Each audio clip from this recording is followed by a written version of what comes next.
You mentioned that, of course, your background in the State Department, which is fascinating. And one of the stories of this current administration, and I think kind of an underrepresented one or underreported one, I think, as well, is this idea that the State Department, especially the Foreign Service Officer Corps, has been kind of, I think the term I've seen is hollowed out. It's true. And can you, from your very informed perspective, maybe walk us through what dangers that poses to the U.S. interests across the world? Well, General Mattis, who's now our Secretary of Defense, has been eloquent on this subject. He realizes that the diplomats are the first line of defense. We want to, if you prevent the wars, then we don't have to spend blood and treasure on fighting them. So I was the acting political advisor to General Mattis at Central Command as part of my tour in the Foreign Service. I also served as the deputy political advisor to General Petraeus before that. So they understand in the military, and I know from having worked at Central Command at MacDill Air Force Base in Tampa, Florida, that they get it, that the military solution is messy and bloody, and it doesn't get us where we want to go.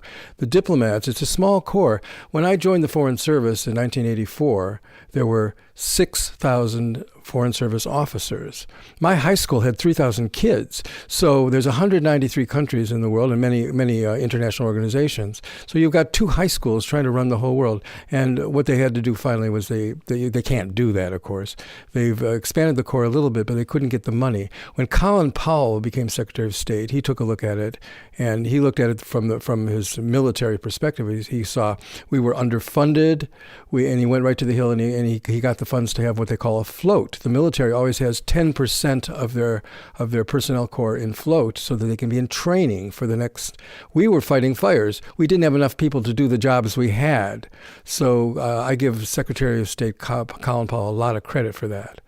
But that was a generation ago, and I mean, Trump has come into office with a very clear stated message that he wants to cut the budget on a lot of these areas, not necessarily in the military, but definitely in state. And Tillerson hasn't been given really a lot of freedom, as is reported, to really hire and fill in a lot of the junior level positions. So, but I've heard that Mattis has come in and tried to educate Trump that it's penny wise and pound foolish to cut the diplomats. I'd like to see 50,000 Foreign Service officers. I'd like to see high school kids and college kids really planning for a career as diplomats. I'd like to see more interchange between nations, more understanding of nations. The Peace Corps was a step in that direction.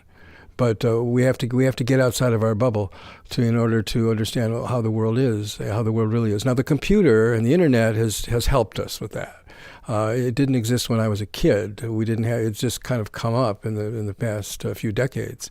So the computer and the internet has helped us learn a little bit more about the world. But there's nothing like learning a foreign language and getting out there and being on the street and really wearing the clothes and eating the food of other cultures and discovering what unites us is so much greater than what divides us.